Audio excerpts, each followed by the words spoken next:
Dulu Abah Gurus kumpul di Pulau Kalimantan, berani mengatakan dan membacakan satu kitab yang tidak berani dibacakan secara umum oleh banyak kiai. Apa kata beliau?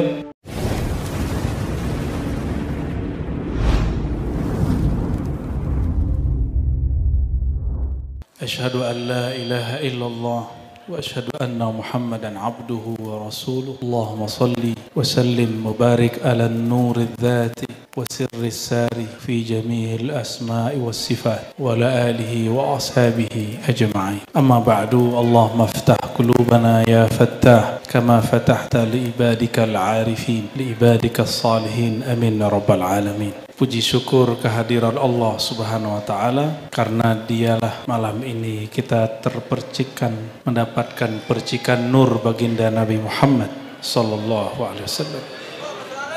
Apa ciri-ciri orang mendapatkan nur baginda Nabi Muhammad sallallahu alaihi wasallam?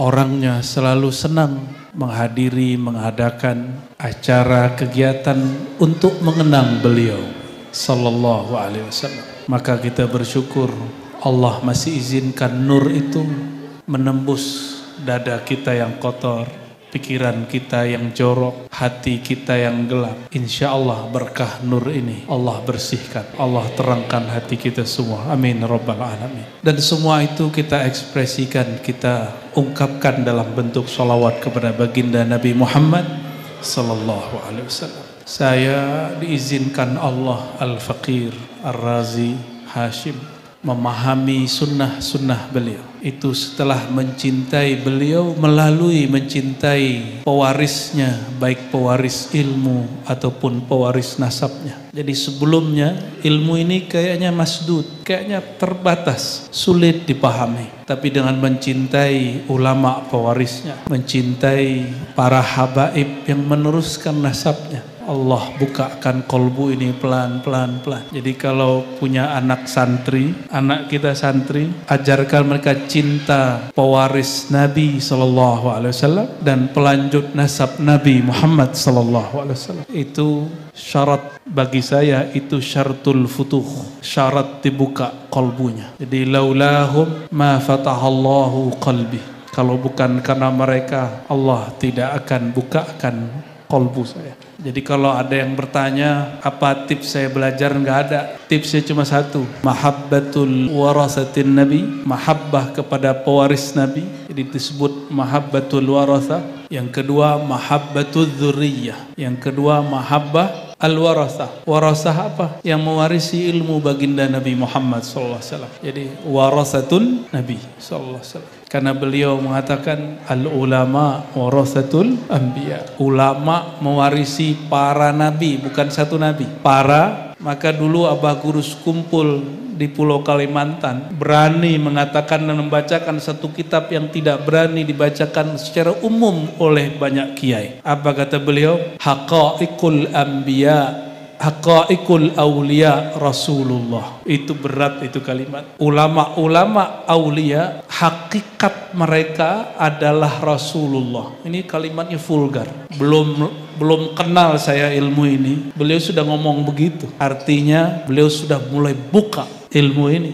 Kalau nggak bisa paham ayat 1 surat Al-Isra. Semua nabi ada Isra'nya, semua nabi ada Mi'rajnya. Isra'nya Sayyidina Musa ada, Mi'rajnya juga ada. Puncak Mi'raj Sayyidina Musa, beliau diperlihatkan nur pingsan. Sidi Ahmad mengatakan, nur apa yang beliau lihat? Nur Muhammad sallallahu alaihi wasallam. Itu yang bikin Sayyidina Musa pingsan. Sayyidina Musa aja pingsan. Gimana Sayyidina Abu Bakar kuat menatap baginda Rasulullah sallallahu alaihi wasallam. Maka beliau tidak berani lama-lama natap baginda Rasulullah. Lihat sebentar, tapi kalau natap saya boleh. Ya, nurnya tidak sekuat nur baginda Rasulullah sallallahu alaihi wasallam. Saya sebelum ngaji untuk mensyarah, mentafsir ayat 1, itu syairnya Rabbi khalaq taha min nur. Rabbi khalaq, Tuhanku Allah Ta'ala, khalaq, menciptakan. Siapa yang dia ciptakan? Taha min nur, sang Taha. Taha itu nama Rasulullah di alam sana, bukan di alam sini. Tapi karena beliau sudah diutus, maka diturunkan namanya dalam surat ke-20, surat Taha. Taha. Taha itu ada yang panjang, ada Taha, ada Tasin, ada Tasin, Mim. Ulama kita kebanyakan sudah cenderung menemukan rahasianya. Ternyata jauh-jauh hari Imam Fudail bin Iyad dalam kitab Asy-Syifa, kitab ini paling direkomendasikan semua masyayikh dari masa ke masa. Apa kata beliau? Taha itu salah satu ism Nabiyina Muhammad sallallahu alaihi wasallam. Ya. Apa makna Taha? Oh, macam-macam. Ada maknanya. Ada tahir, ada bermakna thayyib. Itu terserah nanti ulamanya menjelaskan. Tapi yang pasti pendek cerita, man huwa Taha, siapakah sang Taha itu? Nabi Muhammad sallallahu alaihi wasallam. Maka kita juga seling bersolawat, solawat Badar ala Taha Rasulillah, kepada sang Taha Rasul Allah. Maka adab ahlul haqaiq baca Quran itu agak sedikit banyak. Ketika sampai di ayat pertama Taha, mereka berhenti sejenak lalu solawat sallallahu ala sayyidina Muhammad. Coba praktekin ya. Kalau baca ayat Taha, diam sejenak, sallallahu alaihi wasallam, gitu ya. Bid'ah nggak, Habib? Perintah ya, Habib ya. Jadi nama beliau tidak hanya di alam ini, tapi juga dia ada di alam sebelum alam ini ada. Rabbi khalaq Taha min nur. Allah Tuhanku, penciptaku, penciptaku. Nah, kenapa disebutkan aku di situ supaya terasa dekat? Allah penciptaku pertama kali menciptakan ciptaannya yaitu sang Taha dari nur. Nur apa? Semua nurnya, nur jalal dan jamalnya. Jadi nur itu ada dua ujungnya. Jadi cahaya itu kayak memancar dua, bergerak dua. Satu nur jalal, nur keaziman, keagungan. Yang kedua nur jamal, nur keindahan. Jalal ini punya bayang-bayang, bayang-bayang yang jadi iblis. Ya, tapi di kitab-kitab langsung disebut iblis min jalal, min nur jalal. Itu kurang dikit, kita tambahin. Ya, kita tambahin. Berat nggak ngaji nur nih? Biasanya dengerin syairnya tapi nggak faham. Mau faham malam ini? Supaya kalau bacanya bisa terharu, supaya kalau lagi baca syukur-syukur dikasih Isra-nya, syukur-syukur dikasih ru'yatun Nabi SAW, melihat baginda Rasulullah SAW. Ya. Jadi nur ada dua jenisnya. Nur apa? Pertama jalal, yang kedua jamal. Nur jamal itulah tercipta semua para nabi dan wali. Jadi orang-orang jahat, orang jahat itu ada dua, jahat batinnya, ada yang baru jahat zohirnya. Kalau yang jahat batinnya itu sebenarnya iblis bertubuh, syayatinul jin, syayatinul insi. Itu iblis bertubuh, itu nggak bisa diapa-apain, nggak bisa diselamatin. Makanya Abu Jahal, Abu Lahab, walaupun nasabnya mulia, itu ahlul bait. Abu Jahal, Abu Lahab masih keluarga Bani Quraisy. Ketemu nanti nasabnya sama Habib Utsman di atas, zuriatnya. Ini maknanya apa? Antum, mohon maaf, zuriat Rasulullah SAW, bukan suul adab. Kalau yang di dalamnya nggak nerima nur beliau, Abu Jahal, Abu Lahab, berarti nasab nggak cukup, mesti diselamatkan. Nggak punya, kalau kami kan nggak punya nasab, aman. Kalau dosa ya kecil-kecil aja dipandangnya. Kalau Habib, Sayyid, dosa dipandangnya besar, karena darahnya ada darah baginda Rasulullah SAW. Tapi kalau para habaib, para zuriat ini belajar tentang nur, kecepatannya lebih cepat dari kita, karena tubuhnya sudah beres. Kalau kita kan masih terhijab dengan tubuh ini, ya, itu sebabnya kita wajib ta'zim dan cinta kepada zuriat beliau. Meskipun beliau Habib Aswaja atau Susi. Tahu Susi nggak? Ada Habib Susi, Sunni tapi juga Syiah itu. Nasabnya kita hormati, ajaran dia kita nggak ikuti. Tapi di samping saya dan yang hadir malam ini sudah pasti Habibnya, insya Allah ahlus sunnah wal jamaah. Itu biar urusan Habib Syiah, Habib-Habib yang urus, kita suul adab nanti, beliau-beliau yang punya urusan, ya. Jadi nur jamalnya baginda Rasulullah SAW itulah yang dipecah jadi 124.000 para nabi. Karena setelah zaman baginda beliau hadir close, tidak ada lagi nabi, nggak ada lagi rasul. Maka sahabat-sahabat beliau, kalau di zaman Nabi Musa ada nabi bersama beliau yaitu Harun. Sampai kemudian setelah Nabi Isa masih ada nabi yang panjang umur, Nabi Daniel, Nabi Khalid bin Sinan, masih ada. Tapi la nabiyya ba'dahu wa la nabiyya ma'ahu. Ini tambahannya. Kalau sudah muncul sang baginda sallallahu alaihi wasallam, tidak ada nabi setelahnya bahkan bersamanya. Semuanya pengikut beliau sallallahu alaihi wasallam. Oleh karena itu ulama ahli hadis sepakat jumlah sahabat 124.000 ternyata sama dengan jumlah para nabi. 124.000 masuk di situ baginda Rasulullah sallallahu alaihi wasallam. Berapa jumlah Rasul? 313. Ada yang mengatakan 315.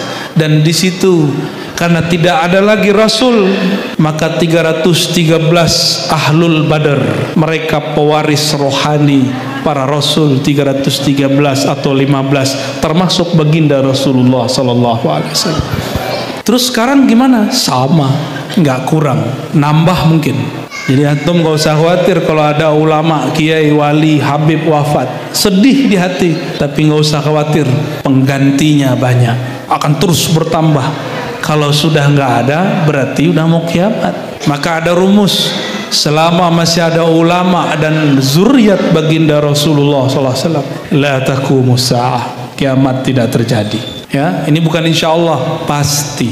Rabbi khalaq taha min nur fihi ihtiram, fihi ihtiram. Dalam syair diulang-ulang, tak aslinya nggak diulang. Fihi, padanya toha atau padanya nur, ihtiram, ada kehormatan.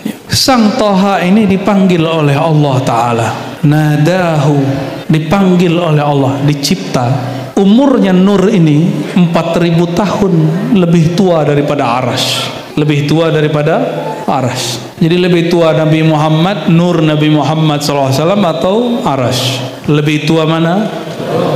Makanya seorang sahabat dalam hadis Imam Tirmizi ditanya, dia lahir 5 tahun sebelum tahun fil, tahun gajah. Ketika sahabat ini ditanya dalam hadis yang sahih, wahai tuan sahabat, apakah engkau lebih tua dari baginda Rasulullah SAW? Apa jawaban beliau?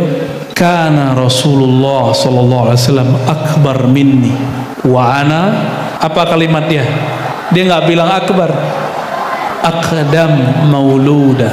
Kalau duluan lahir secara fisik betul, tapi Rasulullah lebih tua daripadaku. Tuh akhlak sahabat Rasulullah sallallahu alaihi wasallam. Enggak kayak orang yang ngaku katanya aswaja terus bilang dirinya sama dengan Nur Muhammad sallallahu alaihi wasallam. Saya meragukan kesewajaan orang itu. Enggak benar aswajanya. Orang yang kenal Ahlus Sunnah wal Jamaah tahu awwalu ma khalaqallah Nur Muhammad. Ini bukan hadis, ini kaidah berdasarkan ayat dan hadis yang beragam. Yang pertama Allah ciptakan adalah nur baginda Nabi Muhammad SAW. Adapun yang disebutkan dalam Sibtud Durar itu hadis dhaif. Awwalu ma khalaqallahu nur nabiyyika ya Jabir.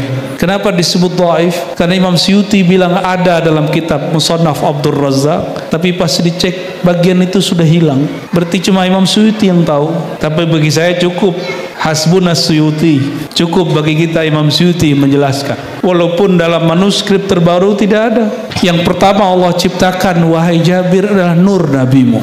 Itu hadisnya. Hadisnya apa? Dhaif. Tapi tidak semua hadis dhaif dibuang. Kenapa?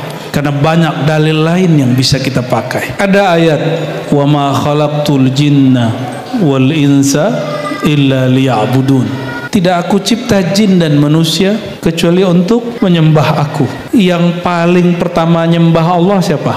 Nur Muhammad SAW. Yang selalu menyembah Allah siapa? Nur Muhammad SAW. Oh, Rasulullah udah mati, kata cikawan. Ente nggak ngerti adab bersama Rasulullah. Kenapa dalam kisah Isra, hadis Bukhari, hadis Muslim, hadis-hadis yang sahih disebutkan, marartu bi qabri Musa wa huwa yusalli fi qabri.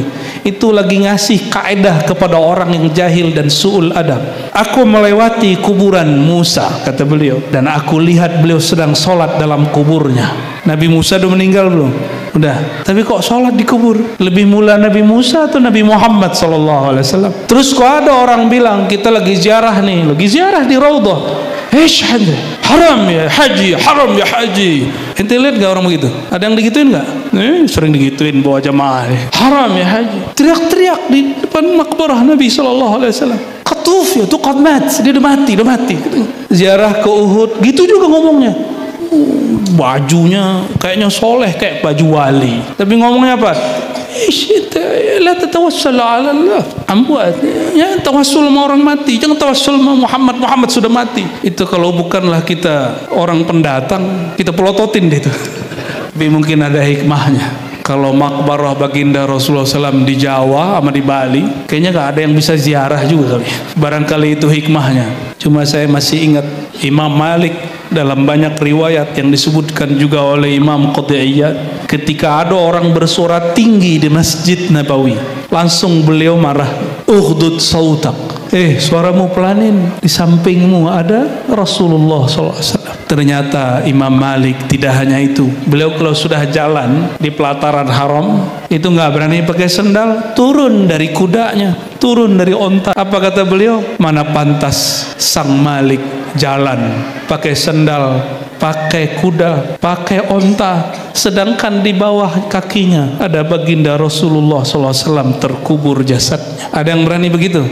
Paling dipindahin hotel aja marah, geser dikit aja ngamuk-ngamuk. Orang hari ini gak ada adabnya di tanah haram. Ini bukan belain orang travel ya, orang travel kurang ajar kita sikat juga ya, kita kasih tahu sama orang nih, jangan umroh sama dia, jangan umroh sama dia. Tapi hari ini orang-orang gak paham kondisi begitu banyak orang umroh, betul-betul rumit sekali. Udah panjer nih, tahu-tahu ada yang ngambil. Ini ujian bagi orang umroh. Wah, sekarang itu pergi umroh tuh gagah-gagahan, ditanya hotel ente di mana? Oh, hotel ane di bawah Zamzam Tower. Kayaknya keren gitu ya. Antum tahu Sayyidina Abdullah bin Umar, anak Sayyidina Umar? Kenal nggak sama dia? Enggak ya. Samping kita Habib Utsman, khalifah ketiga namanya Sayyidina Utsman. Hanya Habib Ahlus Sunnah yang ngasih nama anak Umar Utsman tuh. Kalau Habib yang ono enggak. Itu Sayyidina Abdullah bin Umar nggak berani nginep di tanah haram. Dia kalau nginep di mana? Di belakang Tan'im. Nggak ada orang tinggal situ, dia buat kemah sendiri di situ. Ditanya sama orang, "Ya Sayyidi, tuan guru, tuan sahabat Abdullah bin Umar, kenapa engkau tinggal dalam haram? Kan lebih dekat." Apa kata beliau? "Saya takut su'ul adab." Yang mau haji umroh ya, ada yang mau berangkat minggu ini, minggu depan, hati-hati antum. Tapi ini bukan belain orang travel bukan. Allahumma sholli ala sayyidina. Tegang amat sih ya. Emang wajah saya menegangkan ya. Allahumma sholli ala sayyidina. Lamma irtaqa baital ma'mur صلى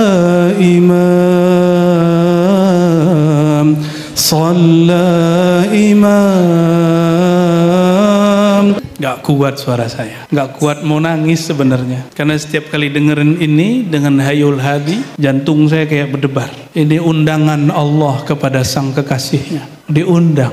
Nadahu aqbil ya Mukhtar. Dia Allah Ta'ala menyeru memanggilnya sang Taha, sang Nur, ya Mukhtar, wahai yang terpilih. Ada yang dipilih, ini di atasnya lagi. Semua nabi itu dipilih, tapi di antara yang dipilih ada yang terpilih, itulah Mukhtar. Maka sang Mukhtar cuma satu, Antal Amin, engkaulah sang pemegang amanah alam semesta. Maka dalam qalbu Rasulullah Sallallahu Alaihi Wasallam, kenapa disebut Al-Amin? Bukan sekedar beliau pedagang yang jujur. Al-Amin pakai alif lam, itu menunjukkan alif lam jalaliyah, jamaliyah, kamaliyah, bahwa rahasia Ar-Rabb itu diturunkan semuanya kepada kalbu baginda Muhammad sallallahu alaihi wasallam. Maka dipanggil Antal Amin, Antal Amin. Ketika dipanggil irtaqa, lammartaqa, tatkala sang Mukhtar, sang Taha naik langit pertama, ketemu kakek kita Nabi Adam. Langit kedua ketemu Nabi Isa, ketemu Nabi Yahya. Langit ketiga ketemu Nabi yang paling cakep, paling tampan, Nabi Yusuf. Terus langit keempat Nabi pengetahuan, Nabi Idris. Ternyata beliau sudah duluan masuk surga, tapi beliau menyambut Rasulullah di langit keempat. Aslinya beliau sudah di surga. Jadi Rasulullah SAW ketika datang langit kelima ketemu Nabi yang jenggotnya paling panjang. Nabi siapa namanya? Nabi Harun yang jenggotnya panjang. Oh, ini ada nih ya. Makanya saudaranya Nabi Musa alaihi salam ketika beliau pulang dari Mi'rajnya, Nabi Musa Mi'rajnya ngeliat nur doang, beres, cukup. Itu Mi'raj beliau, melihat nur pingsan. Karena likulli nabiyyin Isra wal Mi'raj, al-Isra wal Mi'raj. Ketika lagi semangat begitu, ternyata umat Nabi Musa disesatkan oleh Dajjal. Sekelas Nabi Harun nggak mampu menghadang. Terus antum mau ngelawan Dajjal sendiri, pakai majelis nggak cukup, pakai rotib nggak cukup, nggak cukup. Ada ilmu yang Allah simpan di kalbu Rasulullah SAW yang disimpan terus, sebagaimana dulu disebutkan ya oleh Imam Qadiyat dan hadisnya menurut saya hasan li ghairihi. Ketika Allah ciptakan nur itu ketika sempurna, Allah kemudian terbitkan dalam tubuh Nabi Adam. Itulah yang disebut hak sujud, ketika nur itu masuk ke dalam diri beliau, tapi tanpa hulul, ittihad dan tanasuh. Dalam ilmu akidah ini bukan hulul seperti masuknya air dalam gelas, bukan ittihad nyatu seperti lingga dan yoni, bukan juga reinkarnasi. Lalu apa?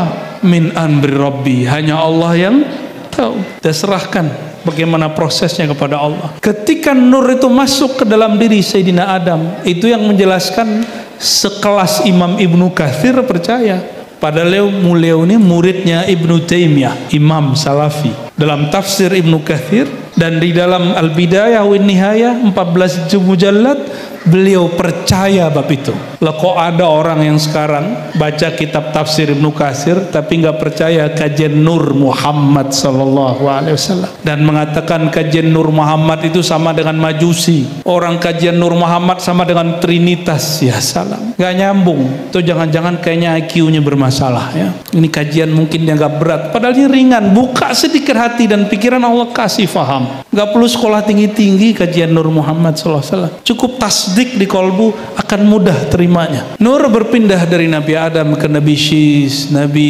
Idris, terus Nabi Nuh, terus sampai terakhir nur itu bernama Ahmad. Makanya Sayyidina Isa mengabarkan ismuhu Ahmad, surat Shaf. Ketika dipilih, jadi Sayyidina Jibril diperintah oleh Allah, "Hei Jibril, turun, cari di muka bumi makhluk yang paling pantas untuk menerima pancaran cahaya nur ini." Kelilinglah sampai ke Pulau Bali. Itu Sayyidina Jibril keliling, Pak, serius. Ke Pulau Jawa, ini banyak muka-muka Jawa, ini ternyata kampung Jawa ya. Ke Pulau Sumatera, semua masyarikil ardi wa magharibiha, kata Sayyidina Jibril. Fatala'tu masyariqal ardi wa magharibiha. Aku kemudian mencari bumi, baik yang timur ataupun barat, utara atau selatan. Tidak ada yang pantas untuk menerima pancaran ini kecuali ini zuriat Sayyidina Ismail dari Bani Kinanah, dari Bani Kinanah ke Bani Quraisy, Bani Quraisy ke Bani Abdul Muttalib. Turunlah kepada Sayyidina Abdullah yang digerahi dengan Ibnu Dzabihain, anak dua orang yang akan disembelih tapi tidak jadi. Panjang ceritanya itu. Kalau Allah pilih, berarti ayahnya terpilih nggak? Maka mulai malam ini kalau nyebut Sayyid Abdullah pakai Sayyid, oh dia musyrik. Emang ente tahu sejarahnya? Minta ampun untuk mereka terus dilarang. Emang begitu riwayatnya? Emang cara memahami riwayat begitu? Riwayat itu kan ahad. Ahad atau ahad?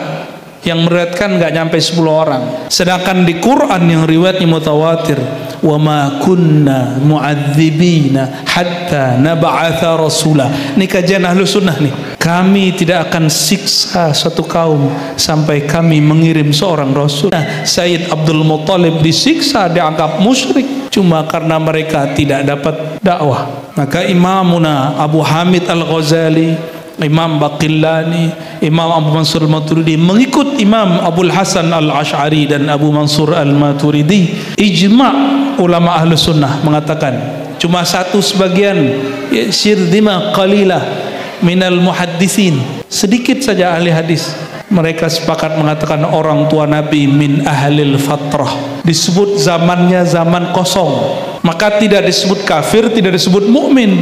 Huwal Mukhtar bin Mukhtar. Dari mana saya tahu kalimat ini? Ini Nabi mengatakan la tukhayyiruni la tufaddiluni ala Yunus bin Matta. Jangan kamu lebih-lebihkan aku dari Yunus bin Matta. Lalu beliau juga ditanya mengenai Nabi Yusuf.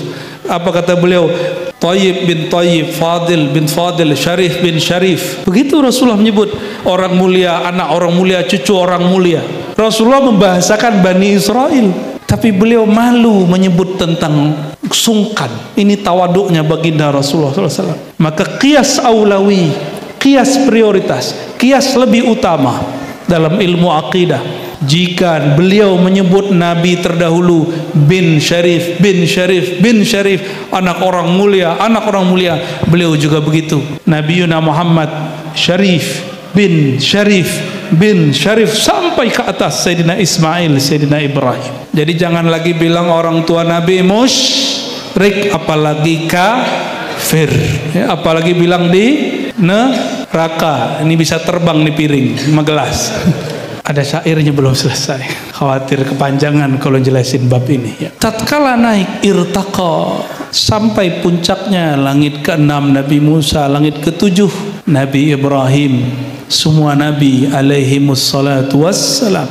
Di situ terjadi obrolan panjang. Itu Sayyidina Ibrahim yang bangun Ka'bah. Maka karena beliau yang bangun, beliau boleh sandar-sandaran di Ka'bah. Ternyata di atas ada Ka'bah, namanya Al-Baitul Ma'mur.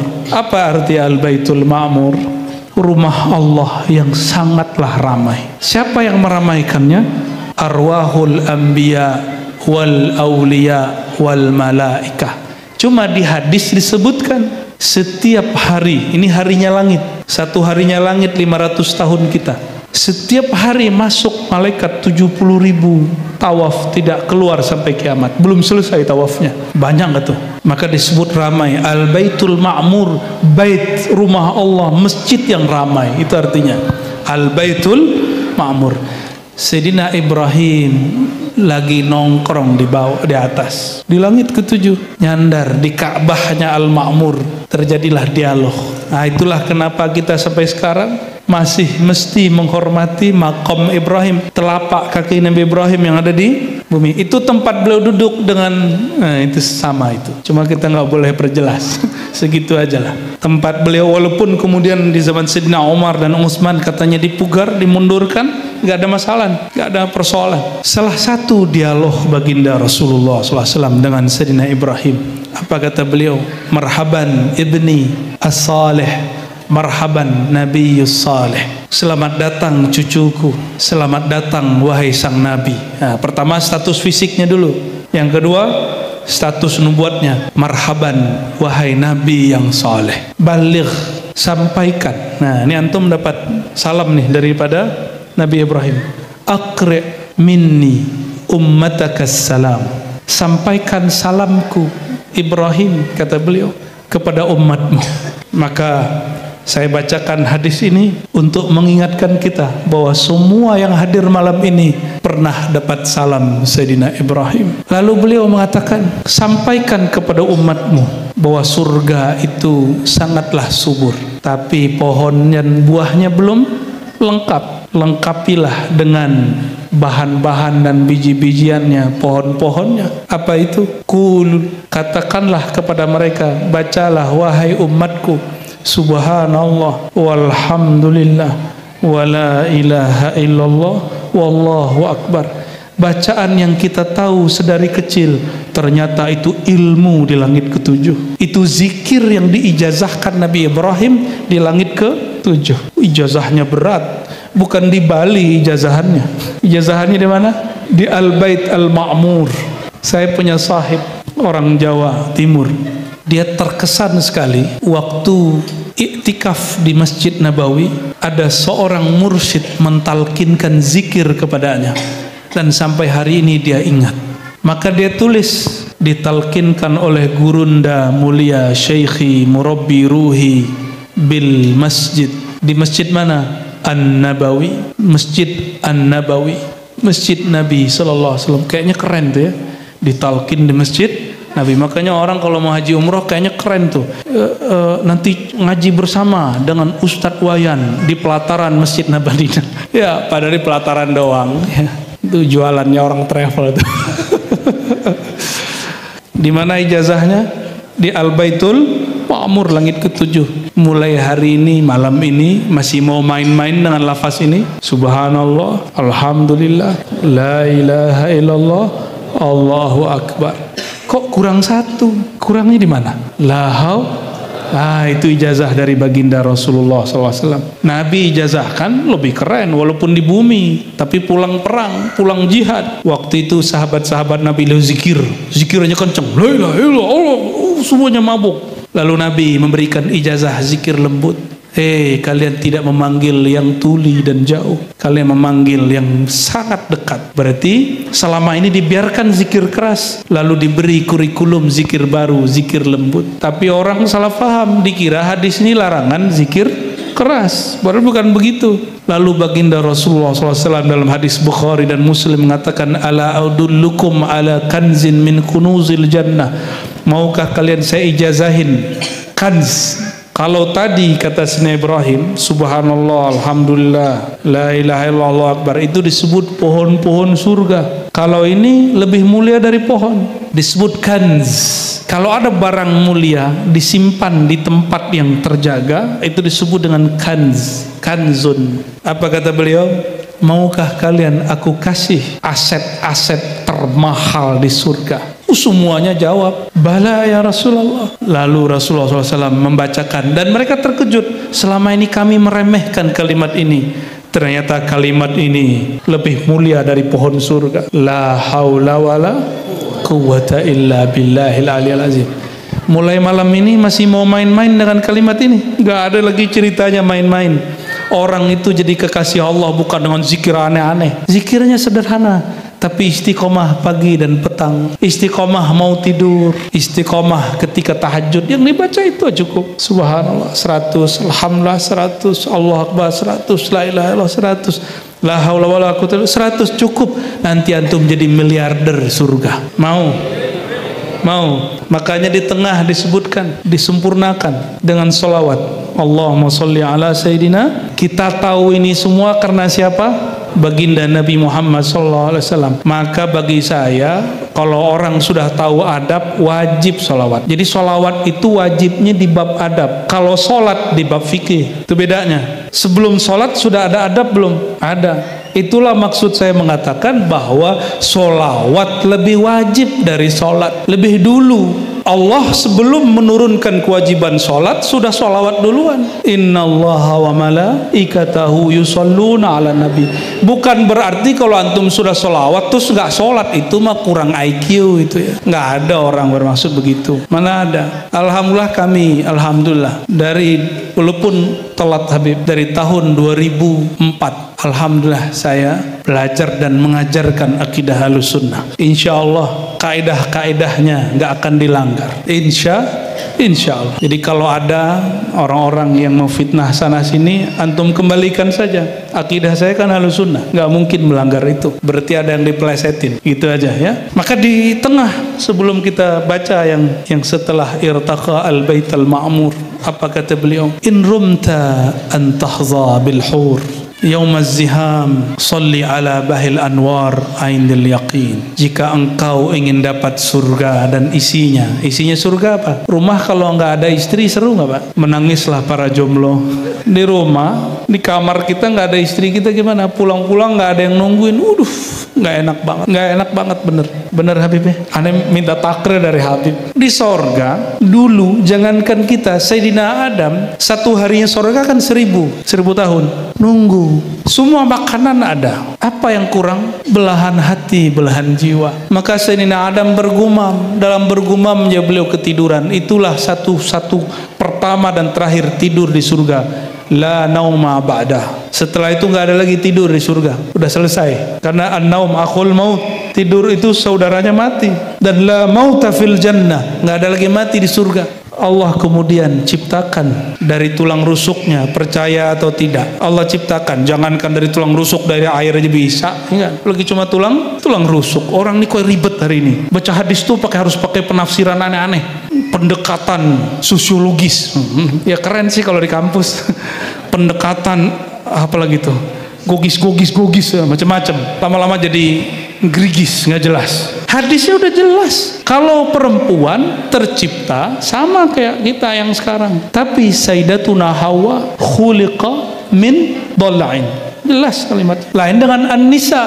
An-nisa qad-dhala'in atau qad-dila. Kalau Sayyidatuna Hawa dari tulang rusuk, itu jelas zahir hadisnya. Tapi perempuan seperti tulang rusuk. Beda nggak? Maka di hadisnya ada min, ada kaf. Nggak usah ribet-ribet. Ini emang Nabi Sallallahu Alaihi Wasallam memberikan panduan ilmu hakikat. Karena tidak ada satu huruf dari beliau kecuali ada satu makna yang berbeda. Sinonimnya Rasulullah itu nggak sinonim. Contoh di Quran, laisa kamislihi, kaf dan misli itu lain Pak. Dalam ilmu kerohanian jelas maknanya. Sayyidina Adam pun dihibur dengan siapa? Sayyidatuna Hawa. Kenapa nggak langsung bidadari? Karena bidadari nggak pantas untuk Sayyidina Adam. Yang pantas yang satu jenis dengan dirinya. Bidadari itu, tenang ibu-ibu ya, kalau ibu-ibu ini soleha lebih cantik dari bidadari nanti. Kalau sekarang mah keriput ya keriput, tambah umur ya kena gravitasi. Ada yang copot, gigi copot ya, rahang turun. Di dunia wajar, karena tubuh ini bukan tubuh surgawi. Maka nanti di akhirat kita diberi tubuh baru, rohnya masih roh yang lama. Karena perjalanannya jauh. Coba di sini beda kelurahan jalan aja udah capek. Nanti kita jalan dari kubur terus padang mahsyar. Padang mahsyar itu berganti-ganti. Waduh, banyak panjang ceritanya. Nggak ada Grab di sono, nggak ada Maxim, nggak ada Gojek, nggak ada apa tuh yang biru, Bluebird, nggak ada. Apalagi Garuda yang punya hak di sana, rajanya akhirat yang menyebut dirinya ana sayyidu waladi Adam. Itu Nabi kan malu aja ngomong raja akhirat tuh saya gitu. Cuma beliau pakai bahasa halus. Ana sayyidu waladi Adam wala fakhar.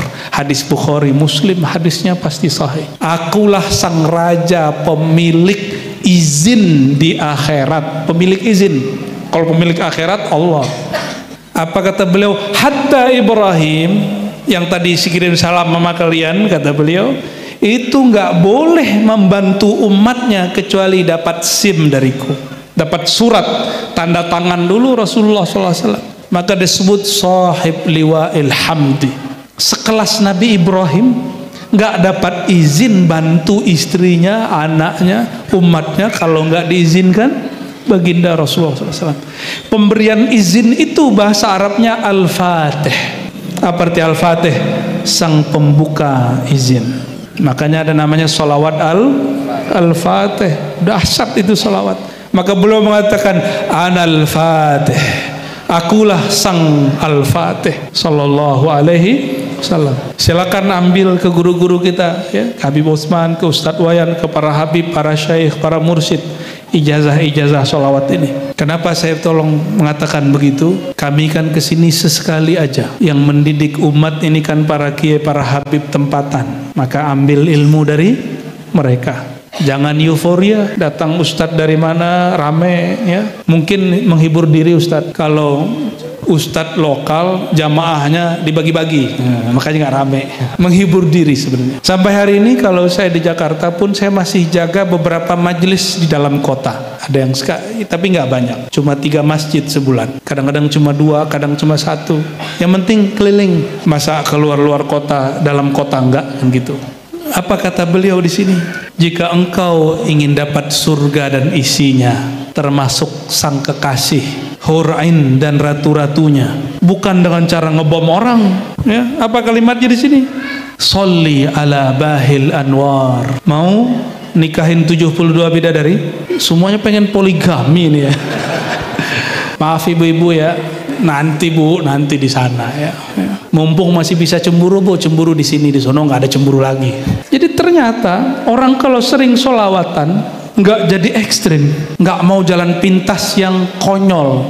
Ingin menikahi 72 bidadari bukan dengan membunuh hamba-hamba Allah, makhluk-makhluk Allah yang belum kita dakwahi, yang belum kita sentuh hatinya. Kalau ingin 72 bidadari, bersolawatlah kepada yang megang kunci.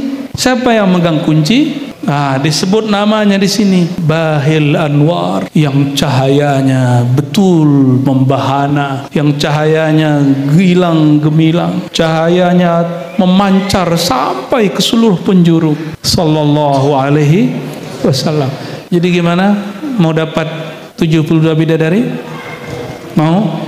Solawat tiap hari ya. Solawat tiap hari. Dan beberapa orang diizinkan Allah di alam bawah sadarnya mimpi atau antara mimpi dan tidak, ruhnya kadang-kadang Allah lempar sesaat. Itulah mi'rajnya kekasih Allah masuk ke surga, ruhnya aja. Ntar dia udah ngelihat, loh tuh istrimu, tuh hurainmu, tuh nanti rumahmu di situ. Dulu enak. Sahabat Nabi SAW, Sayyidina Abu Bakar, kata Nabi Muhammad SAW, saya terbang dengan Jibril lama sekali muterin surga, belum sampai jauh tapi rasanya sudah sangat luas sekali. Kata Sayyidina Jibril, ya Muhammad, ini baru kebunnya istana Abu Bakar, baru kebunnya. Kalau puri-puri Bali itu kan ada apa namanya, depannya itu, depan, tengah atau apa. Nah itu, di sana lebih canggih, lebih canggih. Baru kebun, belum masuk gerbang, belum serambi, apalagi jeroannya belum. Kata Sayyidina Jibril, wahai Muhammad, ini belum semua kebunnya Abu Bakar yang kita kunjungi, radhiyallahu taala anhu. Enak, dulu ada Rasulullah yang ngabarin, tapi nggak usah khawatir. Setiap masa ada kekasih-kekasih Allah yang ruhaninya Allah perjalankan. Di Malang itu ada seorang Habib, mungkin sudah tahu sebagian namanya, saya sembunyikan saja. Beliau rohaninya merasa diajarkan sang baginda, rohaninya merasa diperjalankan ke surga, ke neraka. Saya punya mursyid beberapa sama, mursyid di Naqsyabandiyah, di Ba'lawiyah, di Idrisiyah, di Samaniyah, di Khidiriyah, Al-Muhammad, rata-rata ngalamin itu. Ada yang sesaat, ada yang bersaat-saat. Ngalamin apa? Rohaninya diperjalankan, tapi tidak pakai tubuh, hanya pakai ruhani, hanya pakai ruhani. Jamaah yang cinta kepada Allah, cinta kepada Rasulullah. Jadi supaya kita ini ruhaninya juga Isra dan Mi'raj. Isra itu dengan zikir, Mi'raj itu dengan salawat. Kalau Nabi Musa masih sholat di kuburnya, masa Nabi Muhammad enggak? Kalau Nabi Musa masih boleh pindah-pindah dari kuburnya ke Baitul Maqdis lalu pindah ke langit ke-6, masa Nabi Muhammad enggak nyapa, enggak menjawab sapaan umatnya? Itu maksud hadis Sahih Bukhari dibacakan. Maka karena kita enggak semua sanggup punya waktu membaca Sahih Bukhari, diringkas dalam syair, diringkas dalam rotib, diringkas di dalam berjanji, dalam Maulid Habsyi Simtidura, semuanya supaya kerinduan itu tetap ada. Maka ketika disebut kajian ini nggak akan terasa oleh antum semua kecuali dimulai dengan kajian Nur Muhammad SAW. Ayo sama-sama lagi kita baca dari awal. Rabbi khalaq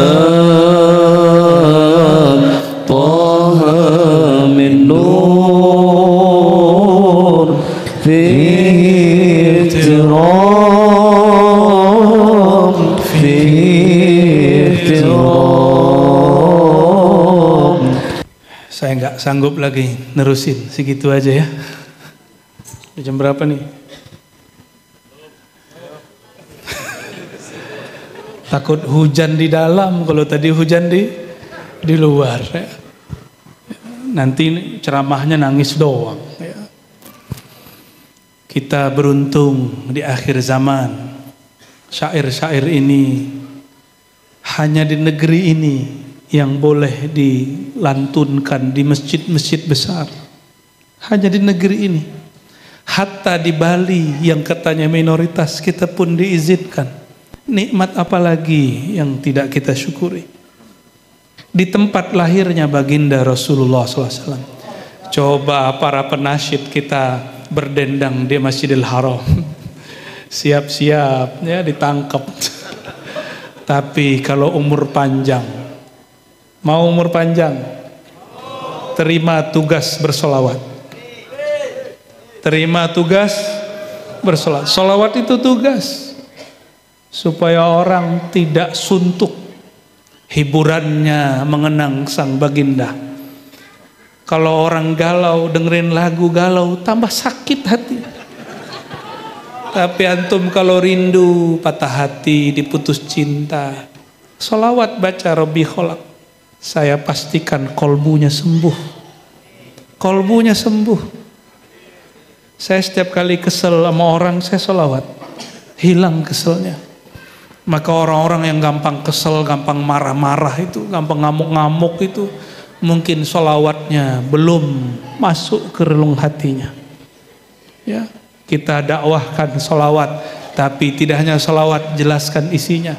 Maka saya bukan mau memerintah para asatis dan habaib, cuma titip, tolong jelaskan rahasia-rahasia solawat, rotib-rotib, hizib-hizib kepada umat. Supaya mereka tidak baca solawat, baca rotib, baca zikir-zikir seperti ahlul kitab terdahulu. Kal himar yahmilu asfara, seperti binatang. Ya, binatang apa namanya? Himar. Ya, dia dipikulkan kitab yang berat tapi tidak tahu apa yang dipikul. Kenapa tidak disebut di situ onta? Karena onta lebih mulia dari himar. Kenapa bukan kuda? Kuda lebih mahal lagi. Disebut yang paling hina di situ yaitu himar, paling rendah derajatnya. Orang-orang yang hanya membaca tidak memaknai, tidak mesti tahu nahwu sorob, nanti sarap kepala antum. Cukup pahami maknanya. Di situ kita kemudian akan merasakan nikmat sholawat, ya. Insya Allah, ya. Nanti sholawat-sholawat itu akan dikembalikan Allah ke tempat lahirnya orang yang kita sebut ahlil musolla. Marhaban bi ahlil musolla. Siapa yang disebut musolla? Musolla itu bukan musola, tempat sholat. Ahlil musolla, orang sosok yang senantiasa kami sholawati namanya. Rumput hijau telah Allah kembalikan bulan Januari lalu karena hujan. Solawat ini Allah akan kembalikan. Kalau bersolawatnya penuh syahdu, matanya bisa berkaca-kaca, bahkan air matanya mengalir. Lama-lama air hujan mata ini akan mengalir ke sana. Kenapa? Karena hari ini di negeri kita alhamdulillah banyak zuriatnya, lebih banyak dari Yaman. Tanya sama Habib, ya. Ulamanya, pesantrennya lebih banyak dari Yaman, lebih banyak dari Mesir. Di Mesir nggak ada pesantren, adanya madrasah. Coba tanya yang tamat Mesir. Pesantren, pusat-pusat kajian keislaman terbesar hari ini negeri kita, Indonesia. Masa antum nggak bersyukur sama negeri ini? Ya, udah jangan bikin rusuh lagi. Syukuri aja, dakwah kemana-mana dengan rasa syukur. Nanti orang akan melihat, oh Islam itu adem.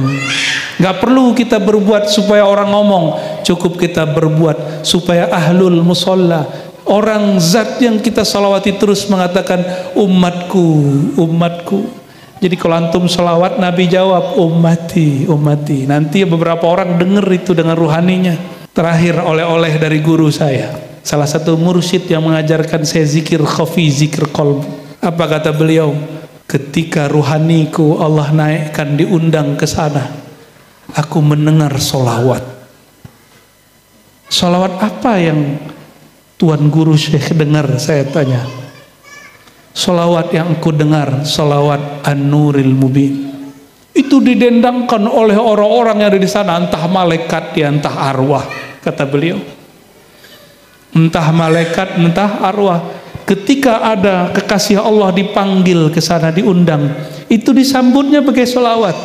Inilah kenapa kita kalau ada ulama datang kita sambut dengan solawat, karena ini yang disebut Abah Guru kumpul tadi, haqaiqul aulia Rasulullah, hakikatnya para kekasih Allah, ulama-ulama pewaris ilmu kenabian, mereka nurnya Rasulullah sallallahu alaihi wasallam. Bukan mereka Rasulullah, tapi dalam diri mereka ada nur Rasulullah. Maka disambut dengan kalimat tola al-badru alaina, walaupun mereka bukanlah al-badru, tapi nur al-badr ada di kolbunya.